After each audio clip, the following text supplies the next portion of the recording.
Vous écoutez présentement un extrait de la chronique Duo des Gradins en web rediffusion.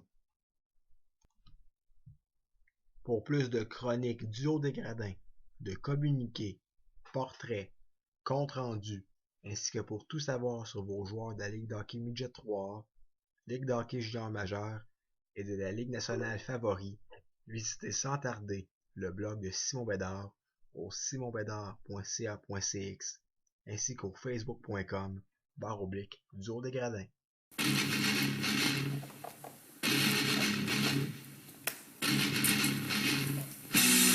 On est de retour à Sport Escom. On va entamer la deuxième heure de l'émission. Moi-même, Jean Dechaine, en compagnie de Marc-Antoine Perrault. On a Simon Bédard à l'émission pour la chronique du Haut des Gradins. Simon, bonjour.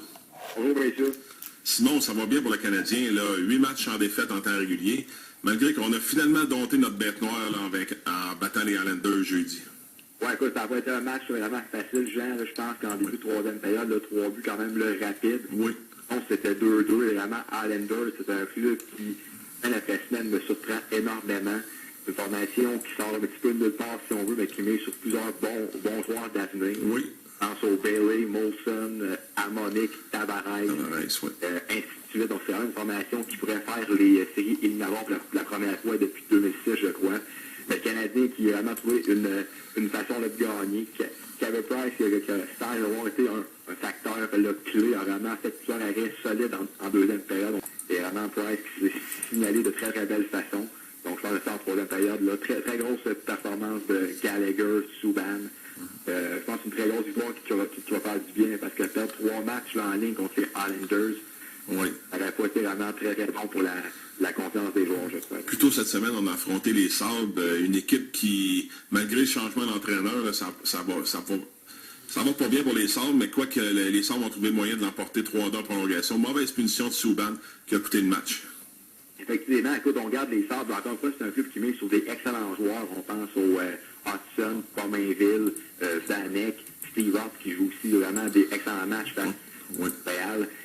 Écoutez, ce match-là, je pense que le Canadien de Montréal a été carrément absent en première période. On a complètement dominé le jeu ensuite en deuxième et troisième période, mais Jonas Sonorock, qui a connu une excellente soirée de travail. Oui. Vraiment, lorsque Colby Armstrong a marqué là, en fin de troisième période, j'ai vraiment senti le vent changer de bord.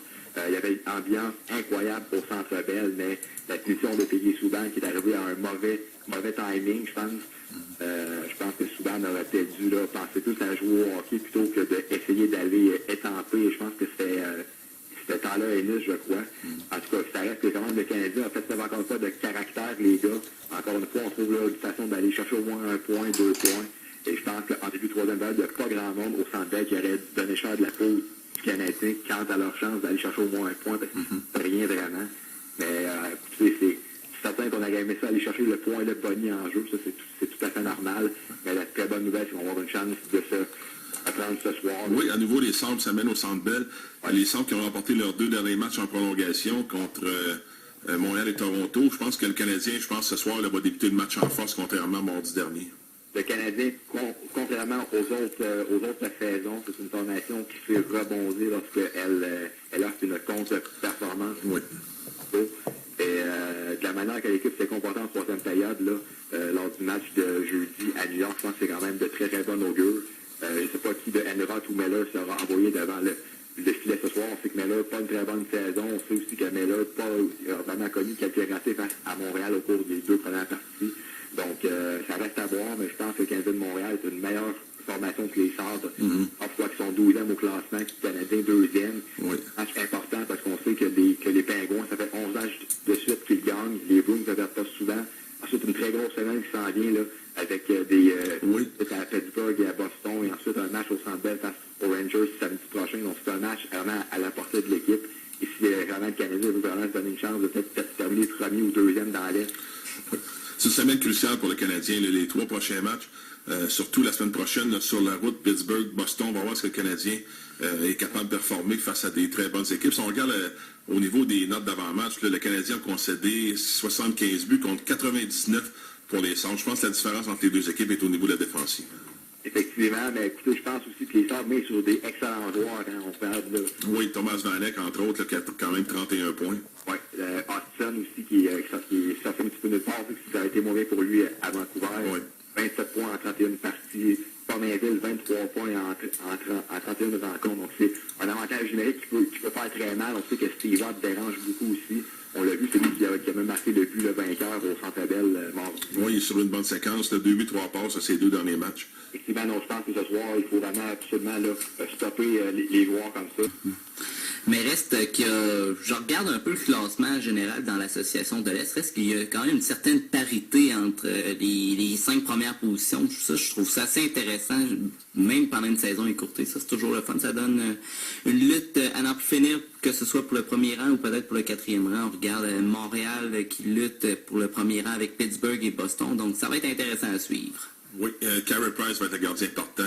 Ce soir, va jouer un 25e match cette saison. Puis Ryan White, après ça, on l'a rappelé Mike Blondin des Bulldogs d'Hamilton. Blondin fait penser à Aaron Palushai l'an passé. On le rappelle, on le descend, on le rappelle, on le descend.